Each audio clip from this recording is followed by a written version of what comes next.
Over a year ago, I have done a review on Celest Pandamon. You might have seen it on my YouTube channel, as you can see here. And 1 year from that point onwards, finally we have a direct successor to Pandamon, which is Celest Pandamon 2 here in my hand. And priced at 54 US dollar, you can get this Pandamon 2 from Angel Deck AliExpress store, as you can see here. And what you're gonna get inside this box is that this IEM itself with this 5N SPC silver plated copper cable, 3.5 mm single ended. And also you're gonna get this carrying case, at which inside you're gonna find two type of silicone tips, no foam tips. Those tips are classified as being narrow bore and wide bore.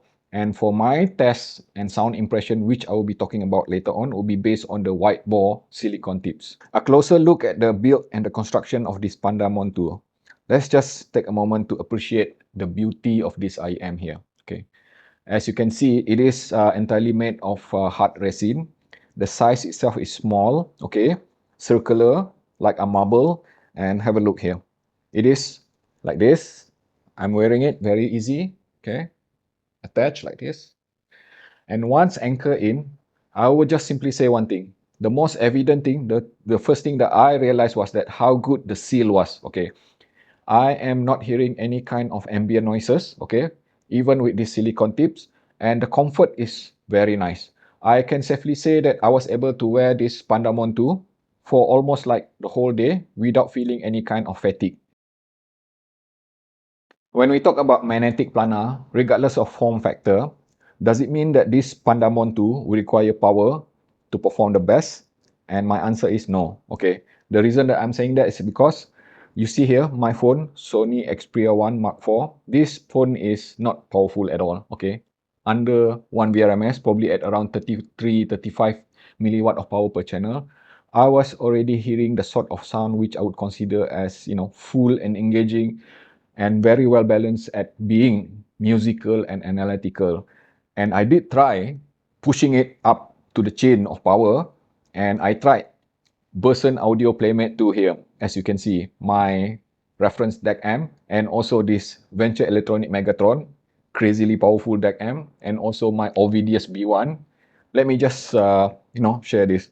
I am hearing floor noises, okay? That is how sensitive this Pandamon 2 is. Despite being a magnetic planar, it does not behave like a magnetic planar. It does not scale really well with extreme amount of power when subjected to it. Instead, it behaves like a hybrid IEM, which are super sensitive. So the threshold that I have found that, for it to perform the best is to keep the power relatively sensible, perhaps from something like this FEO Q15 here, or even BTR15 here, and also this Hebe FC6, and definitely still sound amazing when attached to my Sony PCM D100. This is one very smooth, relaxed sounding IEM. Okay, so if you're looking for something which is tuned to be non-offensive, yet musical and analytical at the same time, exhibiting the kind of dynamic presentation which is, amply energetic, yet smooth, flowing harmoniously with the rest of the sound frequency, everything sounds cohesive and coherent, with maturity to the dynamic presentation itself, then definitely Pandamon 2 is super impressive, especially considering the price is just at 54 US dollar.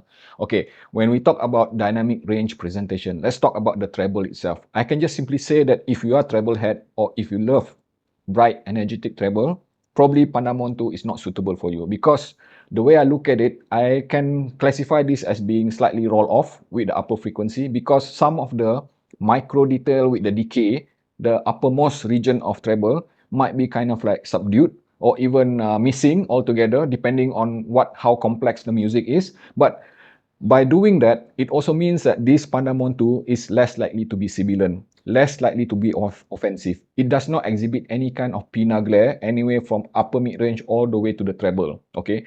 But the good thing is that the energy, the sparkle and everything is still present there. It is never offensive at all. And when we talk about mid-range, now, as noted there, the mid-range for this Pandamon 2 is pretty much something which I consider as being warm sounding. natural, organic, warm sounding. It is not exactly transparent as how I prefer it.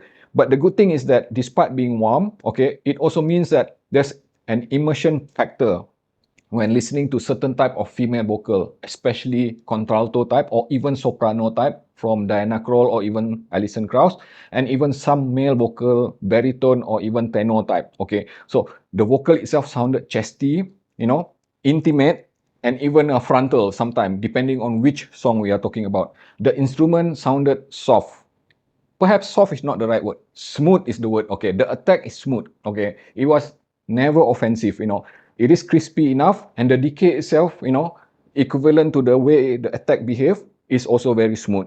So you can say that again, in the general term, in alignment with the general tuning for this Pandamon 2, everything sounded smooth. Okay, and when we talk about lower frequency, bass performance, so let me just put it this way. I already mentioned that this is not for treble head. This is also not suitable for bass head. Okay, because from a different perspective, let's just put it this way. I am a neutral purist, so I always prefer something which is not bassy. And to me, immediately I was able to enjoy the sort of bass performance from this Pandamon 2 because despite being slightly elevated, it is natural and neutral enough. But I can imagine that somebody who loves big bass, something which is like a dynamic driver kind of punch and thump and rumble, okay, you might find that this bass performance from Pandamon 2 is just slightly too weak or just a bit too relaxed for your liking. So taking that into consideration, the behavior of the bass itself is generally something which I would consider as well balanced between mid bass and sub bass. There's no indication of mid bass trying to dominate the sub bass or the sub bass itself being too prominent to a point that the sub bass is subdued. So well balanced, the decay is smooth, the decay is crisp, and it is pretty much well extended towards the lowest region. Technically, I would say that this Pandamon 2 is also impressive, especially the way it handles macro detail, and fairly impressive as well when it handles micro detail, especially when you use highly resolving partner like this Q15 or even Hebe FC6 or even this Sony PCM D100. Not so detailed with micro detail when used on this phone. Admirably wider sounding as well as compared to the other competition that I have heard in the market. And when it comes to the spatial staging itself, I would classify this as being more towards being traditional stereo. So what does it mean being traditional stereo? It is highly suitable for music, but not so suitable for anything which require 3D sort of presentation, anything which is resembling binaural type of music or even gaming. You can clearly see there that Pandamon 2 improve on two areas there when it comes to sound, which is the tone and timbre, note weight and density, because this is richer sounding compared to the original Pandamon. And also it improve on bass performance, it improve also on mid-range performance, and pretty much similar with treble performance. And when compared against even the first one, which is Gumiho, you can clearly see there, right? The number itself tells a story. Pandamon 2 is clearly superior than Celest Gumiho. And let's just quickly compare with the rest of the competition. I just gonna like to pick up some of the most prominent one here, especially this FD11 and also SIMGOT EA 500LM. And have a look there at the 4 rating for the sound itself, 9899. So it implies that pretty much, at least to my assessment, to my listening ability, they all sounded pretty much on equal term when it comes to that 4 element of sound. The differences being here. Okay, when I compare it with FD11, I must admit that FD11 will not offer the kind of sound stage which is as open sounding or wide sounding as this Pandamon.